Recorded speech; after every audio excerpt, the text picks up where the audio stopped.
Este conteúdo está na página 32, então nós já falamos fizemos uma introdução geral, falando do que é mutação, as influências, mutações cromossômicas numéricas, do tipo euploidias e aneuploidias, mutações cromossômicas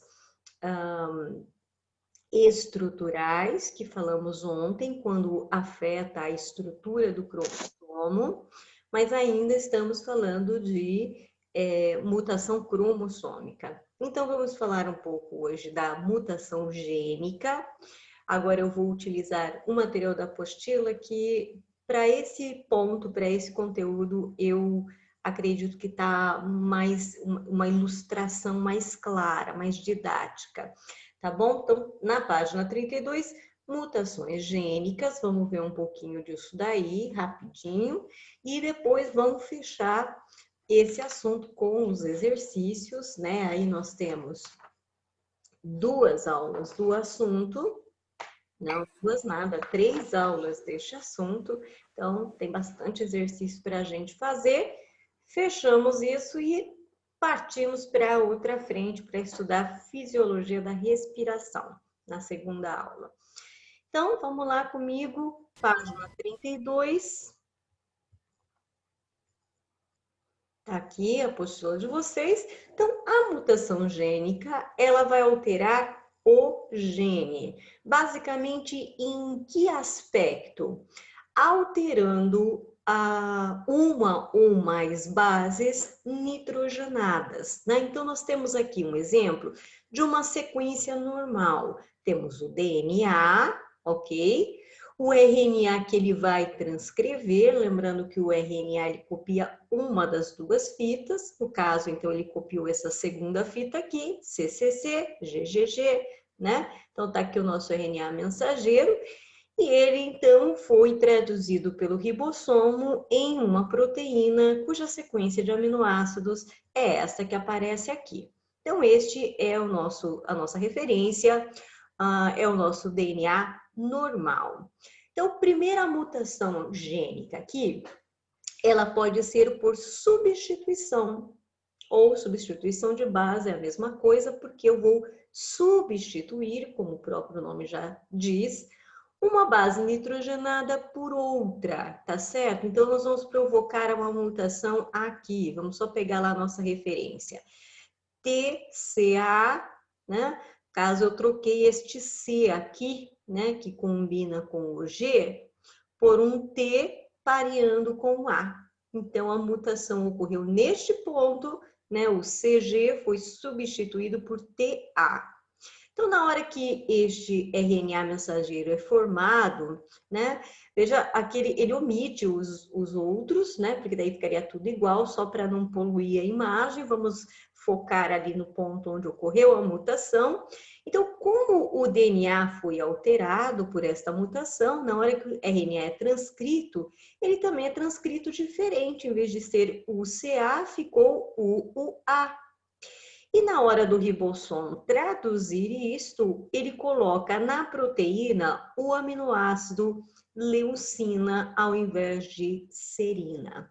Então, como alterou o aminoácido na proteína, altera a proteína como um todo.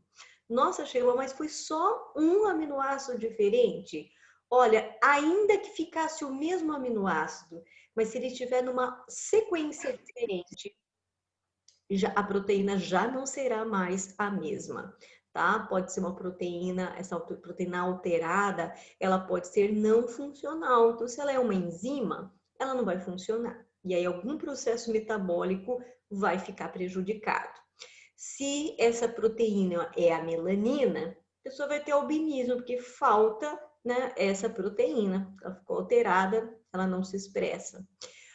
Se essa proteína é um anticorpo, olha que sério, né? Este anticorpo pode ficar aí não funcional, né? E aí a pessoa vai ter alguma imunodeficiência em função disso. Então, veja como é preocupante uma mutação, né? Seja ela gênica ou cromossômica, como eu já falei, mas reforçando, claro que uma cromossômica é muito mais severa, porque o cromossomo contém vários genes, então altera ali vários genes. Aqui eu estou falando de um único gene. Então, se alterar um gene já é problema, imagina só alterar o cromossomo, né? Então, aí fica mais sério ainda. Então, essa é a mutação por substituição. Então, quando substitui a base nitrogenada por outra. Claro, né, vale a pena que a gente lembrar que existem códons equivalentes, né? Então, às vezes ocorre uma mutação, substitui uma letra, mas na hora de traduzir dá o mesmo aminoácido que era para ser, né? Então, são as mutações silenciosas. Elas ocorreram, elas modificaram, mas elas não acarretaram uma mudança na proteína, já que foi por um códon equivalente. Isso, olha lá, nós temos aqui outros exemplos, né? Olha isso aqui que sério, gente. Teve uma substituição aqui, e então o RNA mensageiro ficou diferente, só que este códon aqui é um códon de parada. Então, a hora que o ribossomo vai ler essa fita aqui, chega aqui, ele vai embora. Então, ele não lê o resto. Então, quer dizer, olha só, ficou pior ainda. Então, é um outro exemplo de mutação por substituição, mas que aqui a coisa ficou mais séria ainda, né? E aqui o terceiro caso da mutação silenciosa, aquilo que eu falei, teve a mutação, alterou, mas no fim das contas o aminoácido continuou sendo serina, né? Então, isso, o novo códon, né, modificou, né?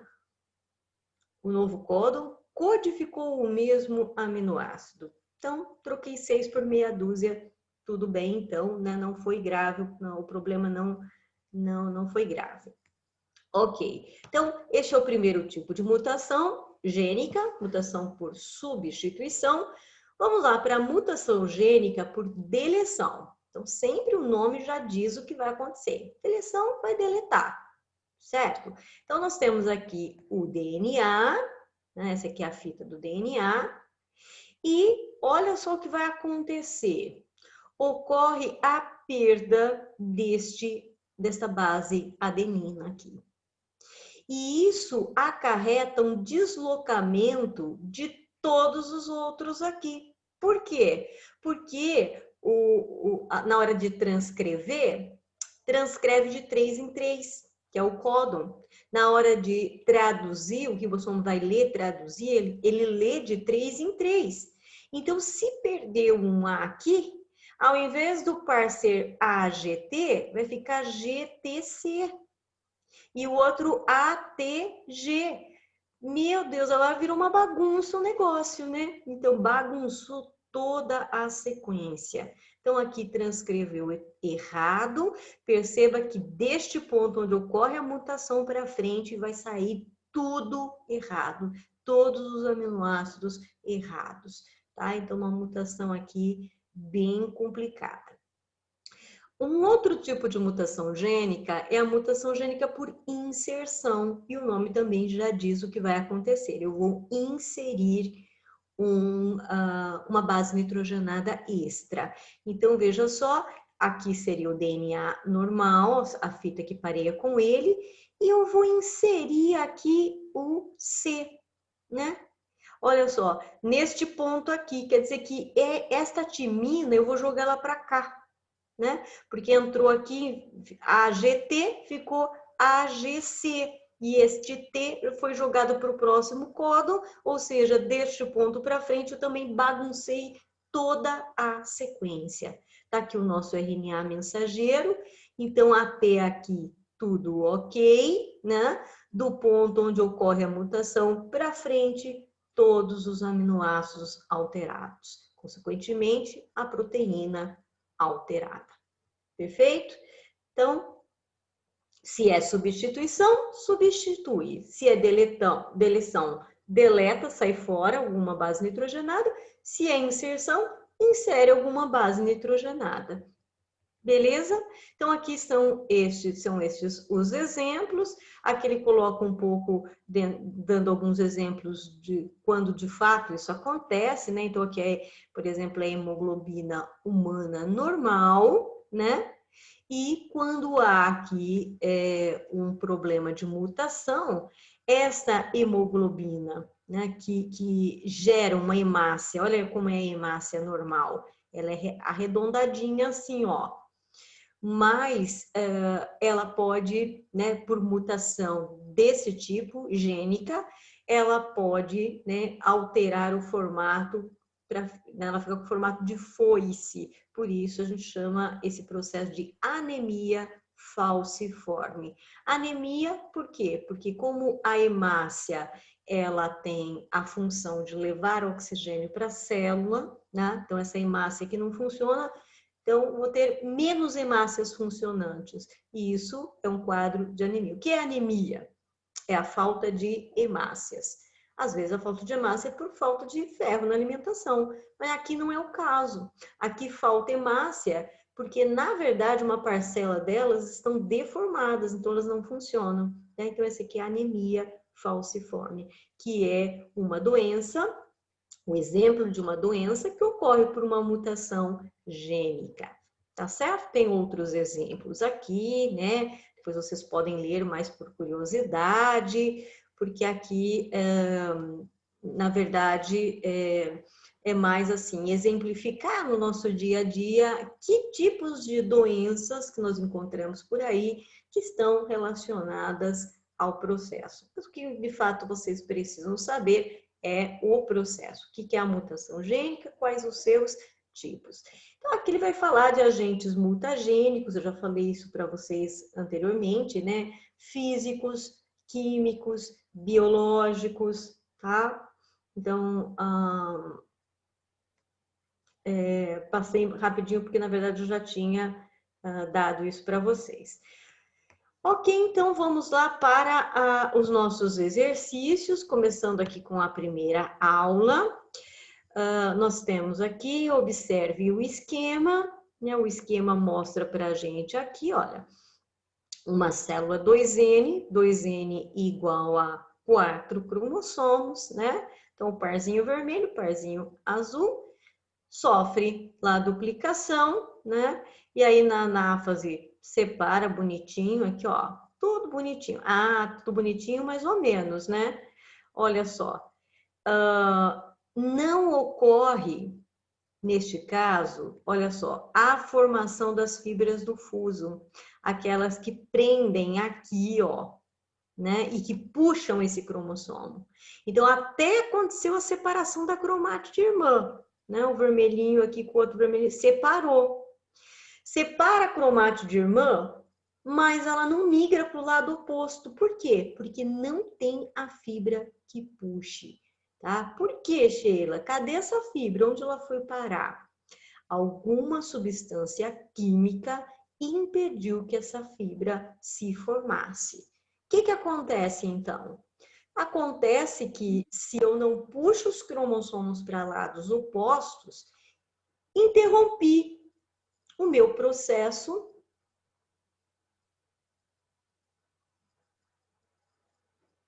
Eu dei uma pausa. Tinha pausado um pouco. Então, eu pausei aqui também a minha fala, tá? Vou repetir.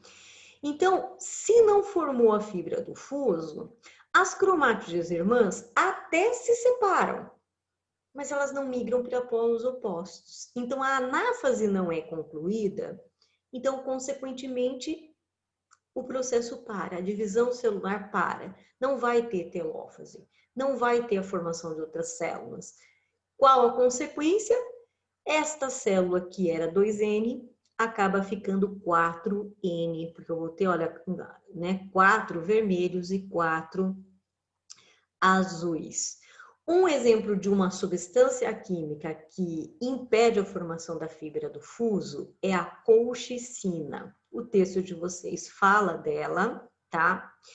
E eu só estou ressaltando este nome porque vira e mexe ele aparece nos exercícios, né? Um certo experimento em que se aplicou colchicina em uma célula que estava iniciando a sua mitose ou a sua meiose, enfim, a sua divisão celular.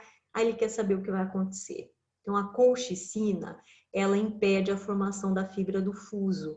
Então, ela interrompe o processo na anáfase. E o resultado disso, você tem um tetraploide. De diploide, você gera um tetraploide. Então, lembra que eu falei para vocês que hoje em dia a gente manipula, né? Então, hoje tem trigo hexaploide, que tem uma farinha de uma qualidade melhor, tem o morango octoploide, que tem mais massa, né? Não tem tanto sabor, mas ele é mais resistente, então dependendo do prato que você vai fazer e dependendo do... Se você vai fazer geleia, interessa muito mais um morango, para uma indústria, né, que trabalha com geleia, interessa muito mais um morango que tenha mais massa do que um moranguinho pequenininho. Olha quantos moranguinhos pequenininhos ele precisa para gerar o mesmo produto. Se tiver um morangão grande, melhor para ele. Tá, então vamos manipular isso. Vamos criar um morango octoploide? Como que eu faço isso? Aplica colchicina. Uma vez de diploide ele passa para tetraploide. Segunda vez aplicando aqui, ele vira octoploide. Tá? Então, é com o uso dessa substância que você manipula e altera a ploidia. Então, é isso que o esquema está mostrando aqui. Pergunta: no esquema ao lado está representado um exemplo de euploidia, então ele faz uma afirmação, não é uma pergunta, de euploidia, porque alterou a ploidia. Então, ele como se denomina, né? Que nome que eu dou para essa euploidia, tá? Então, essa euploidia, ela vai ocasionar o que? Um indivíduo tetraploide. Vamos aproveitar a deixa aqui do exercício e falar um pouquinho o que é uma euploidia, porque assim a gente treina no exercício, né? A gente fixa esse conteúdo no exercício. Então, vamos lá. Então, a euploidia é um tipo de mutação cromossômica numérica que altera a ploidia do indivíduo. Neste caso, foi possível produzir um indivíduo 4N interrompendo a divisão celular na anáfase pela ausência das fibras do fuso.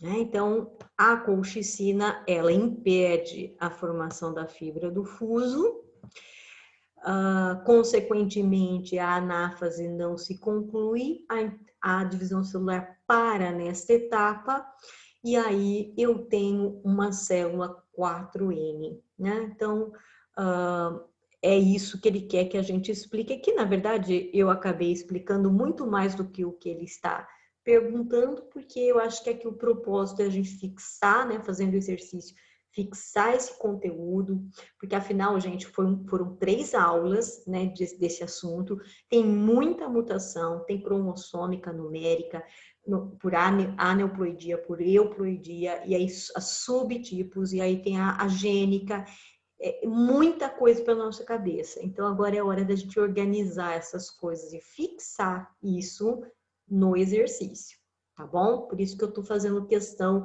de colocar mais do que ele está perguntando, tá? Até porque daí na hora de vocês estudarem, tá com uma resposta mais completa, já fica ali, resume a ideia principal do conceito, tá bom? Então, como se denomina? Tetraploidia.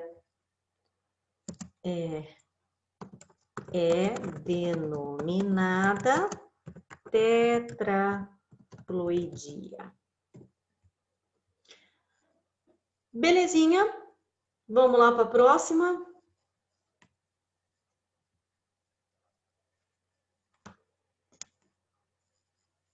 Bora.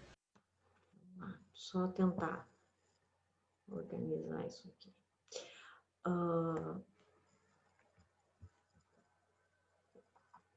Exercício 2. Vamos apagar. No esquema a seguir está representado o cruzamento de duas espécies A e B e suas consequências cromossômicas, tá? Então, aqui eu tenho uma espécie A, que apresenta os genes A, né, ABC, né, a diploide, então 2 vezes o A, 2 vezes o B, 2 vezes o C, 2N igual a 6, tudo bonitinho. Essa espécie tem os cromossomos GHI, também 2N igual a 6, tudo pareadinho, 2 de cada, 6 no total. Vamos lá, pega o gameta dessa espécie. Gameta é haploide, tem um gene de cada, um A, um B e um C. Dessa outra espécie, GHI. Sheila, pera lá que eu tô meio perdido aqui, olha só. Como assim? Ele vai cruzar duas espécies diferentes, né? Duas espécies diferentes não se cruzam. Pois é, um processo experimental, tá? Então não é natural. Né? Eu vou pegar o gameta de uma espécie, o gameta de outra espécie, e vou fazer isso em laboratório, forçando a união dessas duas células, tá? Então, não pense vocês que é um processo natural, porque naturalmente isso não aconteceria, não é? Senão a gente compromete tudo aquilo que eu discuti com vocês até agora em biologia, ensinei sobre espécies e cruzamentos, etc. Até o próprio conceito de espécie a gente põe por água abaixo, né? Então, aqui só para esclarecer, um processo experimental, eu estou forçando a barra, estou forçando a união de gametas de duas espécies diferentes. Enfim, eu obtive um híbrido, né? Eu tenho A, B, C, G, H, I, né? Ele né? Eu tenho 6 cromossomos aqui, tá? Perfeito. Gametas inviáveis que ele vai formar são estes, né? Se eu aplicar aqui uma colchicina que impede a formação da fibra do fuso, eu consigo dobrar isso aqui, né? Então, eu vou ter 2 vezes o A, B, 2 vezes o C, 2 vezes o G, H, I, 2 vezes cada um. Então, aqueles gametas que a princípio eram inviáveis, esse híbrido aqui, ó, né? Esse híbrido que eu criei só vai fazer gameta inviável, né? Só que se eu aplicar a colchicina e dobrar cada um desses cromossomos, ou seja, de diploide passar a tetraploide, eu consigo a partir daí gametas viáveis. Caramba, Sheila! Então, né? Então a pergunta para vocês é mais simples. Que processo deve ter ocorrido na seta 1 indicada, né? Então, na verdade, é uma resposta similar àquela que nós demos à questão anterior, né? Então, aplicou-se uma substância que impede a formação da fibra do fuso e é devido a isso que eu consigo dobrar a ploidia deste híbrido, né? A ploidia do híbrido foi dobrada. O que eu estou querendo dizer com isso? Passou de 2N para 4N. Através da aplicação de uma substância que impede a formação das fibras do fuso. Tá? Então, foi isso que aconteceu. Então, eu tenho aqui uma euploidia. O processo é uma euploidia. Que processo deve ter ocorrido na seta 1? É, portanto,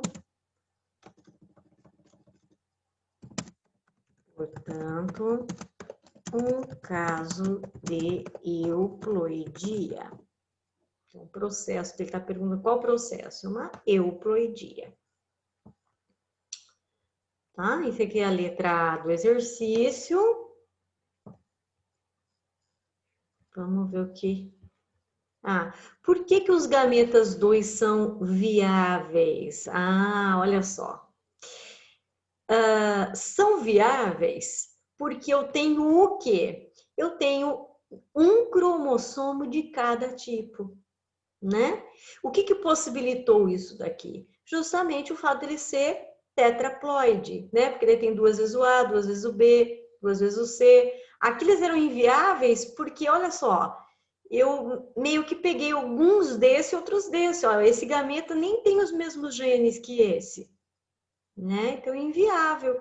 Agora, por que eles são viáveis? Porque eles apresentam um gene de cada tipo. Eu vou escrever aqui na frente, mas para não ter que mudar muito a tela, apesar de que eu acho que eu consigo mudar sem bagunçar muito agora. Olha só. Por que os gametas 2, então, são viáveis?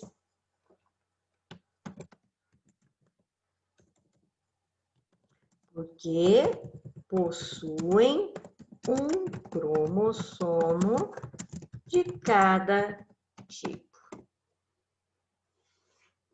Certinho?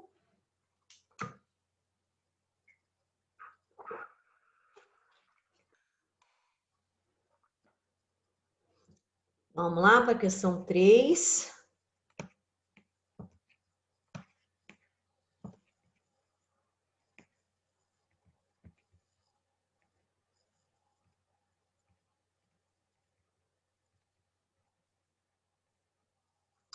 Sheila, tem letra C.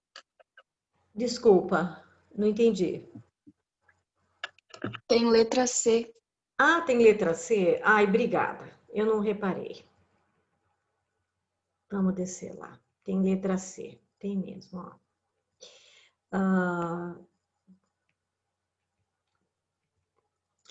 Qual o tipo de ploidia mostrada no esquema? Na verdade, a gente já até respondeu nas anteriores, né? Então, é uma tetraploidia, ou seja, 4N. Certinho? 4N.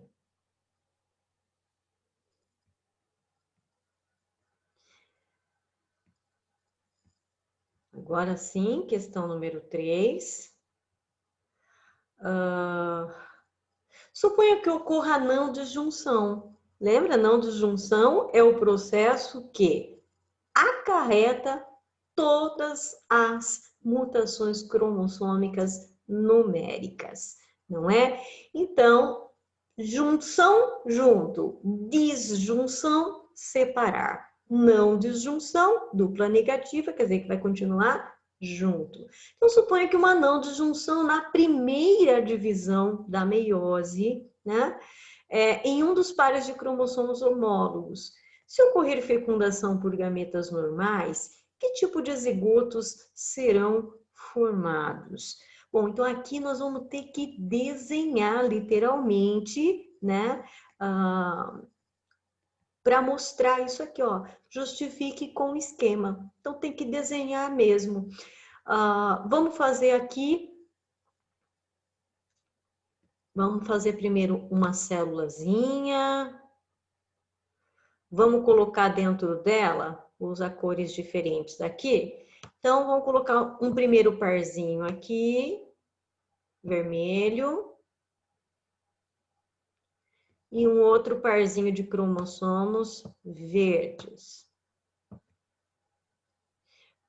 Essa célula é, então, 2N, porque tem par, então é 2N igual a 4.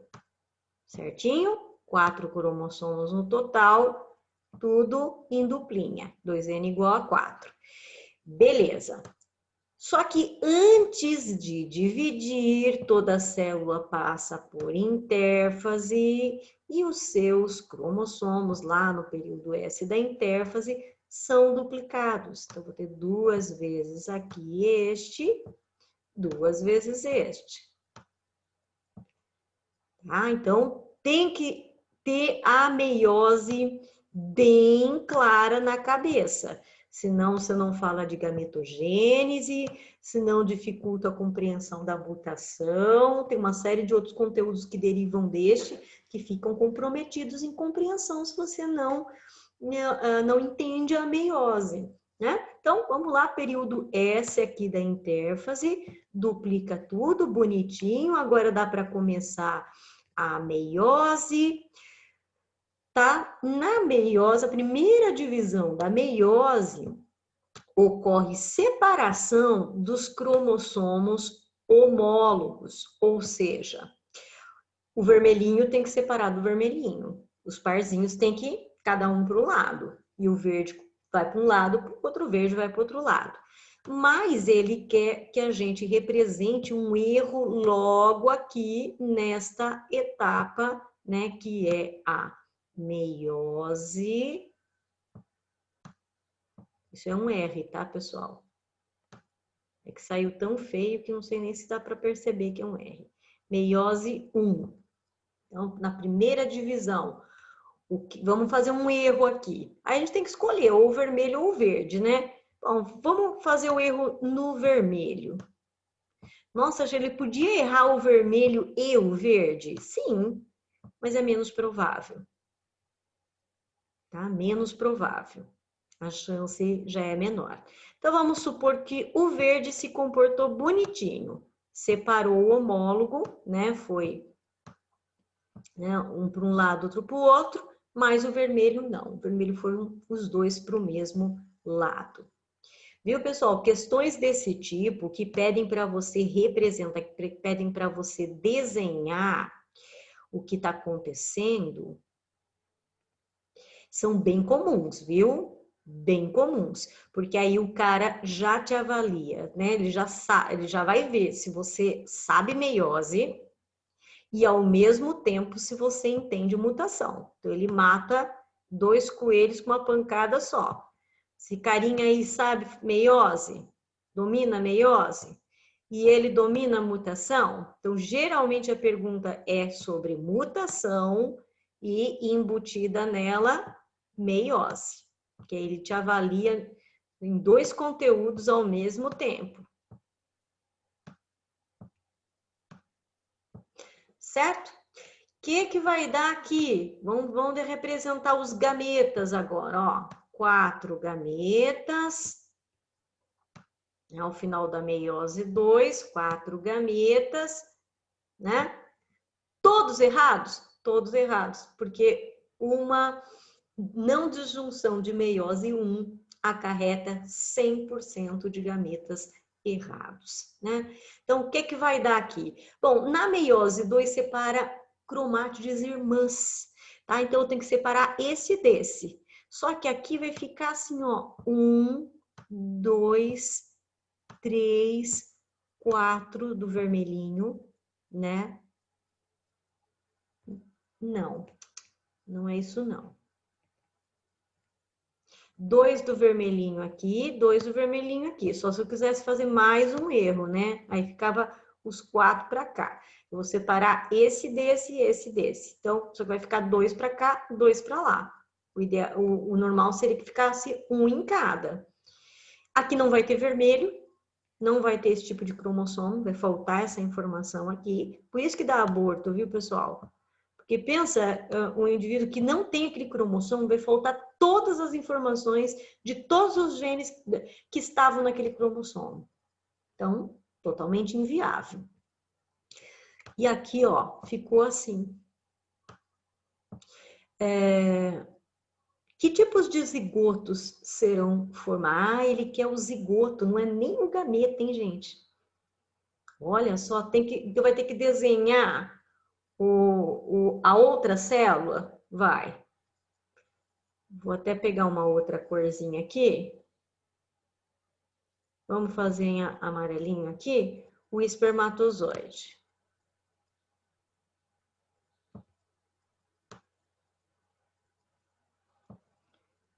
Pensando que ele vai fecundar um de cada. O espermatozoide é para estar tudo bonitinho, sem erro, né? Então, se é para ele estar bonitinho, sem erro, ele deveria ter o quê? Um cromossomo vermelho e um cromossomo verde, não é? Porque o que eu tenho aqui? 2 vermelhos e 2 verdes, né? Diploide. Aqui é haploide, então um vermelho e um verde. Vamos representar aqui primeiro os verdes. Então, ó, o espermatozoide tá normalzinho.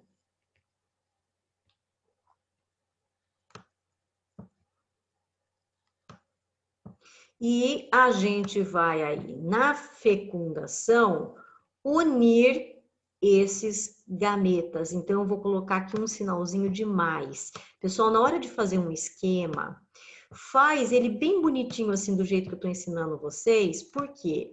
Porque aí a pessoa que vai corrigir a tua prova de vestibular vai bater o olho nisso, ele vai entender perfeitamente o teu raciocínio.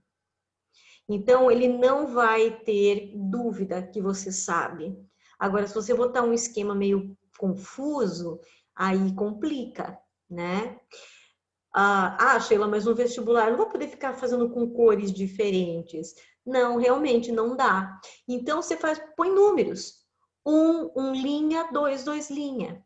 Aí você não precisa usar a cor, né? Você usa o número, mas você identifica quem é quem. Tá? Então, aqui estão os espermatozoides. Ele quer o zigoto, olha só. Ele não perguntou quais são os gametas, senão a gente poderia parar aqui, ó. Ele quer zigoto. Então, vamos lá, vamos montar o zigoto. Vou fazer o zigoto aqui em rosa.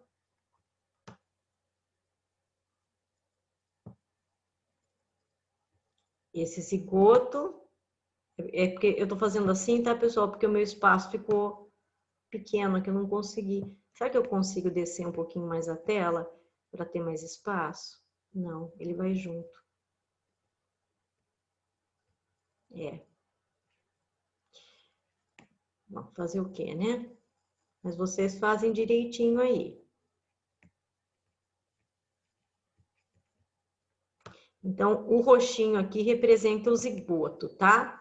Como é que vai ficar? Esse aqui vai ficar com 3 vermelhos, ó, já deu uma trissomia. 2 aqui, mais 1 aqui. Agora, o verde tá normal, não tá?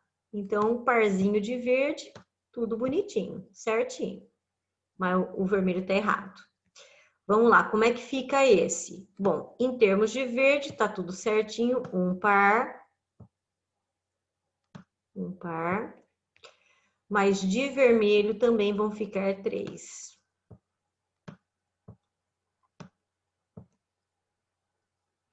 E no caso deste daqui, esse daqui eu vou ter um vermelho e 2 verdes.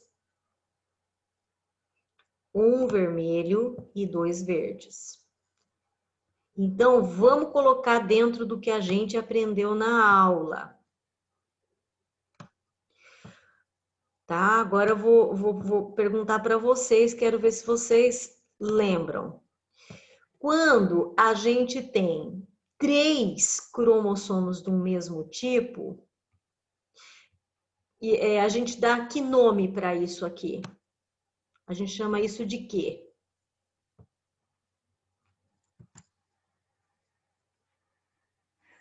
Então, aqui e aqui aconteceu o quê? Uma Não é trissomia, né? trissomia, tá? Então, eu tenho os 2 primeiros zigotos, tem trissomia. E os outros 2 zigotos pro lado de cá, tem o quê? Como é que eu chamo quando falta um? Ixi, quando falta. É monossomia, porque deveria ter 2, mas tem um. Monossomia. Nulossomia quando perde 2. Monossomia quando perde 1. Trissomia quando ao invés de 2 eu tenho 3. tá? Esses nomes são importantes. Precisa saber. Então, justifique com o esquema. Tá aqui o nosso esquema completíssimo, bonitinho. Então, ele está perguntando que tipos de zigotos eu vou ter. Eu vou ter 2 zigotos com trissomia e 2 zigotos com monossomia. Tá? Então, essa questão é mais importante do que a 1 e a 2. Questões assim com o perfil da 1 e a 2 não são comuns de aparecerem no vestibular. Mas igual essa 3 aqui, ela é bem comum, principalmente nessa questão aqui. Monte o esquema, tá? Porque como eu falei, o cara vai saber se você domina a meiose e ao mesmo tempo se você consegue, mais do que saber a meiose, bagunçar essa meiose aí, fazendo essas interferências com as mutações. Tá certo? Beleza, vamos lá para a questão número 2. Vocês conseguiram anotar aí no esquema? Eu imagino que sim, porque a minha velocidade aqui é muito menor do que a de vocês, né? Então, imagino que deu tempo aí de vocês registrarem para eu poder apagar e passar para a próxima.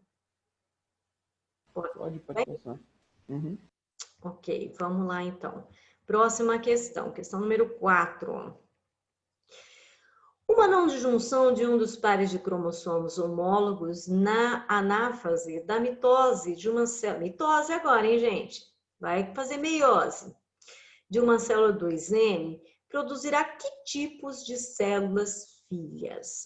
Então ele quer problema na anáfase de uma mitose. De uma célula 2N. Ele não diz 2N igual a 4, 2N igual a quê? Né?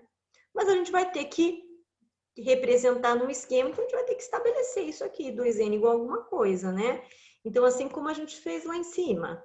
Deixa eu só agora ser esperta e dar mais espaço, né? Outra vez eu não fiz isso. Beleza, vamos lá. Então, vamos começar aqui com uma célulazinha. Ela é 2N, vou usar as mesmas cores, tá? Vou fazer também uma célula 2N igual a 4. O parzinho vermelho, o parzinho verde. Sempre lembrando que antes de qualquer divisão celular, duplicam os cromossomos, período S. Sheila, mas agora é mitose. Não interessa. Toda divisão celular não começa se antes não acontecer a duplicação. Desculpa, tá, pessoal? Comecei com o verde aqui, mas é a mesma coisa. Então, duplica o vermelho, duplica o verde. Então, bora lá começar a divisão celular. Lembrando que agora é mitose. E mitose não tem fase 1 e 2, é uma fase só, né? Que aí eu vou ter o quê? A formação de 2 células e não 4. 4 são lá na meiose. E aqui eu quero uma mitose. Sheila, ele falou problema na anáfase. Então, vamos fazer o seguinte, vou fazer diferente. Vamos apagar tudo isso aqui. Como ele quer um problema na anáfase, eu vou desenhar a anáfase. Tá? Eu não vou colocar fase por fase, como é que é a prófase, como é que é a metade, tá? Vamos direto para a anáfase. Na anáfase, o que estaria acontecendo? Os cromossomos têm que estar o quê? Na placa equatorial. Fila única, porque eu estou falando de mitose. Se fosse meiose 1, seria fila dupla. Se fosse meiose 2, seria fila única de novo, tá? A minha célula ficou aqui pequena. Vou tentar corrigir.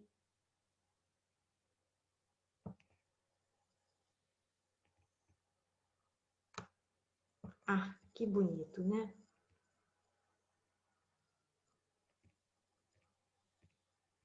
Não vai. Vamos apagar, vamos começar do zero, então. Fazer a célula aqui. Aí, pronto. Bem grandona agora. Tá? E eu quero anáfase. Eu tenho que separar as cromátides irmãs. Ó, tem que separar isso aqui. Mas o problema vai dar bem aqui, provavelmente porque, de novo, a colchicina fez o quê? Não formou essas fibras aqui e aí não separa. E aí o que vai acontecer? Produzirá, então deu pau aqui na anáfase da mitose. O que é que vai acontecer, né? Não vai continuar, não vai ter telófase, não vai ter duas células, né? Eu vou ter o quê? Eu vou ter a célula aqui com isso aqui, ó.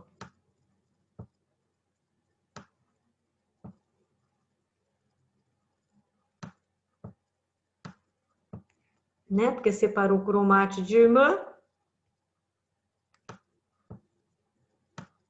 E aí, o que é que deu? Quem sabe me dizer o que é isso aqui?